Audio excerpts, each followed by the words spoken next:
Hello दोस्तों, स्वागत है आपका केडीबी लाइव न्यूज चैनल में। दोस्तों आज हो चुका है 5 जून 2020।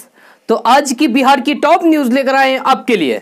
दोस्तों वीडियो स्टार्ट करने से पहले आपसे एक रिक्वेस्ट है, अगर आप नए आए इस चैनल पर तो चैनल को सब्सक्राइब करके बेल आइकन को भी प्रेस कर दीजिए और साथ में वीडियो को लाइक कीजिए, अपने दोस्तों के साथ शेयर भी कीजिए। तो चलिए दोस्तों स्टार्ट करते हैं आज का न्यूज।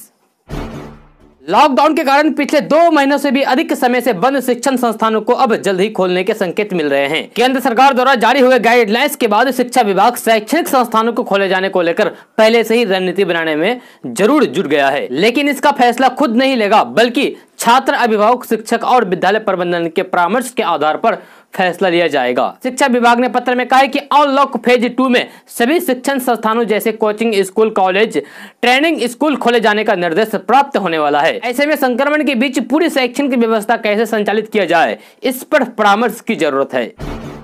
बिहार के किशनगंज में तबलीगी जमात से जुड़े विदेशी नागरिकों की जमानत कल रद्द हो गई है। जी हां, कल अदालत में जमानत याचिका पर सुनवाई हुई।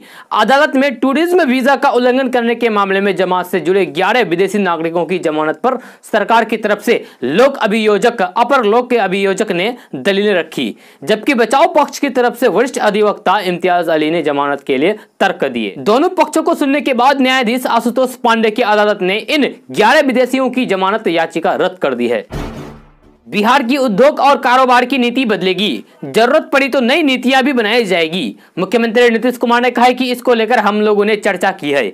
अधिक से अधिक रोजगार और स्वरोजगार के अवसर पैदा हो, इसके लिए एक एक काम किए जा रहे हैं। सभी संबंधित विभाग इसमें लग गए हैं। मुख्यमंत्री नीतीश कुमार ने कहा है कि आजकल देश में प्रवासी शब्द खूब चल रहा है। उन्होंने इस शब्द पर एतराज जताया और कहा कि देश एक है, सबकी नागरिकता एक है, तो फिर प्रवासी काहे का? यहाँ कोई प्रवासी नहीं है। उन्होंने कहा कि हम सब मिलकर ऐसा माहौल बनाएंगे कि बिहार में कोई भी संकट उत्पन्न ना हो, समाज में विवाद नहीं हो, आपस में प्रेम, भाईचारा और सद्भावना बना रहे।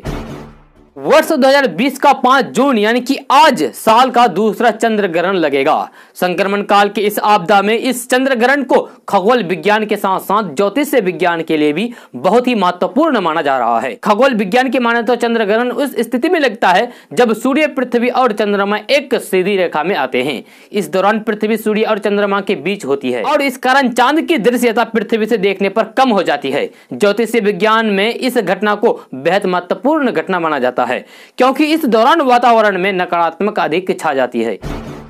बिहार में अक्टूबर नवंबर में विधानसभा चुनाव होने वाले हैं। इसको लेकर चुनाव आयोग ने तैयारियां शुरू कर दी है। हालांकि संक्रमण के संकट की वजह से चुनावी तैयारियों पर असर पड़ा है, लेकिन आयोग का दावा है कि अभी भी 4 महीने का समय बचा हुआ है, लिहाजा चुनावी तैयारियां पूरी हो जाएगी। बिहार के मुख्य निर्वाचन अधिकारी HR श्रीनिवास ने बताया कि इस संकट की वजह से चुनावी तैयारियां तो प्रभावित हुई है, आगे भी काफी चैलेंज है, लेकिन हमें विश्वास है कि समय रहते हुए सारी तैयारियां पूरी हो जाएगी। उन्होंने बताया कि संक्रमण के संकट में लाखों प्रवासी मजदूर वापस बिहार आए हैं। चुनाव आयोग यह समीक्षा करेगा कि जो प्रवासी बिहार आए हैं वो यहाँ के वोटर हैं या नहीं। अगर जिनका वोटर लिस्ट में नाम नहीं होगा तो उनका नाम जोड़ा जाएगा। इसके लिए विशेष अभियान चलेगा।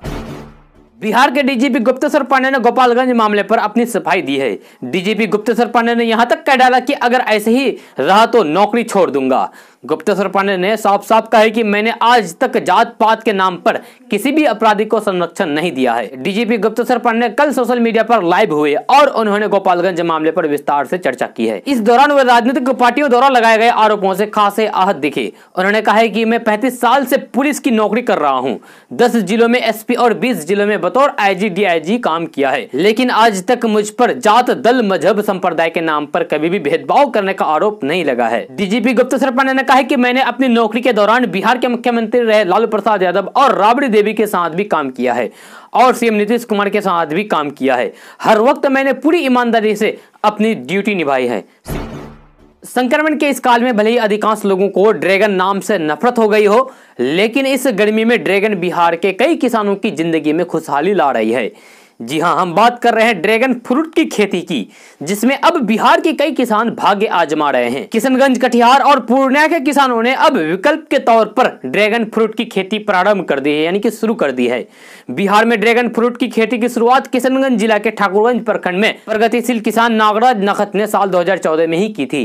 अब नखत इस फ्रूट के बड़े उत्पादक बन गए हैं। मूल रूप से मध्य अमेरिका का यह फल Mexico, Cambodia, Thailand, Malaysia, Indonesia, Vietnam, Israel और श्रीलंका में उपजाया जाता है।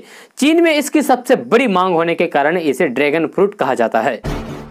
स्वाद और मिठास के लिए पूरे देश में प्रसिद्ध मुजफ्फरपुर की शाही लीची इस बार भी शौकीनों को निराश कर रही है। बाजार और बागों की शाही लीची में उस तरह की खुशबू और मिठास नहीं है जैसे पहले के सालों में हुआ करती थी। किसानों और व्यापारियों में शाही लीची की गुणवत्ता में हुई कमी से निराशा है, लेकिन राष्ट्रीय लीची अनुसंधान केंद्र समय से पहले लीची को तोड़ने और बागों के सही प्रबंधन नहीं करने को इसके लिए जिम्मेवार बताया है।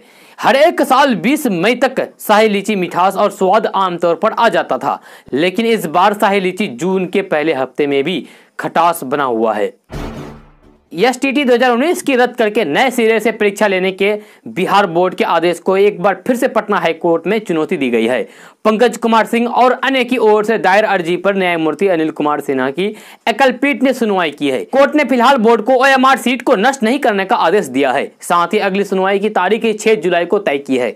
वहीं बोर्ड के वकील ने कोर्ट को बताया कि 3 माह बाद बोर्ड इस परीक्षा को फिर से लेने के बारे में कार्रवाई कर रहा है। कृषि विभाग बाहर से बिहार लौटे लगभग 3 लाख प्रवासियों को रोजगार या फिर स्वरोजगार से जोड़ने की पहल कर रहा है। विभाग ने प्रवासियों की स्किल मैपिंग भी शुरू कर दी है। साथ ही रोजगार के तत्काल उपलब्ध होने वाले अवसरों के साथ साथ आगे के लिए भी अवसरों की तलाश की जा रही है। कृषि और पशुपालन मंत्री डॉक्टर प्रेम कुमार ने तत्काल रोजगार देने वाले प्रस्ताव जल्द तैयार करने का निर्देश दिया है। इससे लगभग 3 लाख लोगों को रोजगार से जोड़ने की तैयारी में है। आगे इससे 5 लाख तक बढ़ने की भी संभावना है। सरकार के मुताबिक लॉकडाउन के बाद विभिन्न माध्यमों से घर लौटे प्रवासियों में कुशल, अकुशल, शिक्षित और अशिक्षित सभी प्रकार के हैं। इसके लिए कृषि, पशुपालन एवं इससे जुड़े दूसरे सेक्टरों में विभागीय स्तर पर काम के अवसरों की तलाश की जा रही है। अनलॉक 1.0 के लागू होती है लोगों को कई तरह का छूट दी गई है। साथ ही लंबे समय से बंद पैसेंजर ट्रेनें भी शुरू कर दी गई है। लेकिन इन ट्रेनों में सफर करने से पहले आपको कुछ बातों का ख्याल रखना होगा। सफर करने के लिए निकलने से पहले अगर आप टिकट लेने जा रहे हैं तो सावधान हो जाइए, क्योंकि रेलवे के नए फरमान के मुताबिक टिकट बुकिंग से पहले आपको कुछ जानकारी देनी होगी। इसके बिना टिकट नहीं ले पाएंगे। इस जानकारी को आरक्षण फॉर्म भरने के बाद ही आपका आरक्षित टिकट बनेगा। जी हाँ, सफर करने के लिए आप जहां भी जा रहे हैं उसका पूरा पता देना होगा, जैसे डाकघर का नाम, पिन कोड की जानकारी शामिल है। इसके साथ ही यात्री के डेस्टिनेशन सहित अन्य जानकारी को साझा करना अनिवार्य कर दिया गया है। अगर आप रिजर्वेशन फॉर्म पर यह जानकारी नहीं देंगे तो टिकट बुक नहीं होगा। कंप्यूटराइज्ड सिस्टम के तहत इन जानकारियों के बाद ही आरक्षित टिकट बनकर मशीन से निकलेगा। बढ़ते संक्रमण के बीच जिंदगी की गाड़ी पटरी पर लाने के लिए उत्तर बिहार के लोग फिर से पलायन करने लगे हैं। ट्रेन चालू होने के तीसरे दिन मुजफ्फरपुर जंक्शन से 1611 यात्री विभिन्न शहरों के लिए रवाना हुए हैं। बुधवार को मुजफ्फरपुर जंक्शन से 2 ट्रेनें खुली। मुजफ्फरपुर से आनंद विहार टर्मिनल जाने वाले सप्तक क्रांति सुपरफास्ट ट्रेन से 347 यात्री दिल्ली के लिए रवाना हुए हैं। मुजफ्फरपुर से अहमदाबाद जाने वाले अहमदाबाद एक्सप्रेस से 363 यात्री रवाना हुए हैं। वहीं दरभंगा से मुंबई जाने वाली पवन एक्सप्रेस में मुजफ्फरपुर जंक्शन पर 205 यात्री सवार हुए हैं। इसके अलावा दरभंगा से नई दिल्ली जाने वाली बिहार संपर्क क्रांति में मुजफ्फरपुर में 147 लोग सवार हुए। सहरसा से वैशाली जाने वाली वैशाली एक्सप्रेस में जंक्शन से 107 यात्री सवार हुए हैं। लॉकडाउन में बाधित हुई बिहार के विश्वविद्यालय की पढ़ाई फिर से पटरी पर लौटने की कवायद शुरू कर दी गई है। इस कड़ी में अगले महीने यानी कि जुलाई में विश्वविद्यालय में परीक्षा आयोजित होगी। संक्रमण के महामारी के बीच केंद्र सरकार के अनलॉक 1 लागू होने के बाद विश्वविद्यालय में जहां कक्षा संचालन से लेकर परीक्षा तक के लिए रणनीति बननी शुरू हो गई है, वहीं यूजीसी ने भी परीक्षा को लेकर अपना गाइडलाइंस जारी की है। यूजीसी ने हालात को देखते हुए विश्वविद्यालयों को फ्री हैंड कर दिया गया है और 1 जुलाई से कभी भी परीक्षा लेने पर सहमति दी है। विश्वविद्यालय को अब इंतजार सिर्फ सरकार के ग्रीन सिग्नल का है कि शैक्षणिक संस्थानों को खोलने की अनुमति कब मिलती है। कार बनाने वाली देश की सबसे बड़ी कंपनी मारुति सुजुकी ने बताया कि उसने महामारी के बीच अपने ग्राहकों के लिए मास्क, दस्ताने, चेहरे को ढकने के उपकरण समेत अन्य उत्पाद बनाएंगे। कंपनी के स्वास्थ्य और स्वच्छता से जुड़े ये उत्पाद कार एवं व्यक्तिगत सुरक्षा के लिए है। इसकी कीमत 10 रुपए से लेकर 650 रुपए तक है। उत्पादकों में फेस मास्क, जूते को ढकने के लिए कवर, दस्ताने, फेस शिल्ड शामिल है। भारत और नेपाल के बीच रोटी बेटी के संबंधों में सियासी तानातानी का असर दिख रहा है। सीमा विवाद से उत्पन्न गतिरोध को लेकर इकाइयों की रोजी रोटी भी प्रभावित हो रही है। लॉकडाउन की वजह से बीते 2.5 महीने से सीमा पर आवाजाही बंद रही। इधर नेपाल आर्म्ड फोर्स और इधर भारतीय सीमा पर तैनात सशस्त्र सीमा बल के जवान शक्ति बढ़ाते रहे। किशनगंज जिला में लगभग 55 किलोमीटर लंबी नेपाल की खुली सीमा पर 9 ट्रांजिट पॉइंट है, लेकिन आवाजाही बिल्कुल बंद है। हाँ, दोनों देशों में फंसे लोगों को अपने अपने देश लौटने की इजाजत दी जा रही है। लॉकडाउन के बाद पैदा हुए आर्थिक हालात को लेकर कांग्रेस लगातार मोदी सरकार पर सवाल उठा रही है। कांग्रेस नेता राहुल गांधी कई दिनों से अलग अलग क्षेत्र के एक्सपर्ट से बात करके हालात का जायजा ले रहे हैं। गुरुवार को भी राहुल गांधी ने Bajaj auto managing director Rajiv Bajaj से बात की है। राजीव बजाज ने लॉकडाउन को लेकर गिरती अर्थव्यवस्था पर कई सवाल उठाए हैं। राहुल गांधी ने राजीव बजाज से सवाल पूछा है कि संक्रमण के दौरान उनकी यहां कैसी स्थिति है। इस पर राजीव बजाज ने कहा है कि सभी के लिए ये नया माहौल है, हम सब इसमें ढलने की कोशिश कर रहे हैं, जो लोग इसे झेल सकते हैं वो कोशिश कर रहे हैं, लेकिन इस बीच कारोबार के साथ काफी कुछ हो रहा है। राजीव बजाज ने कहा है कि जापान, सिंगापुर में हमारे दोस्त हैं, इसके अलावा दुनिया के कई देशों में बात होती है। भारत में एक तरह का ड्रेकियन लॉकडाउन है, ऐसा लॉकडाउन कहीं पर भी नहीं है। दुनिया के कई देशों में बाहर से निकलने की अनुमति थी, लेकिन हमारे यहाँ स्थिति अलग ही रही है।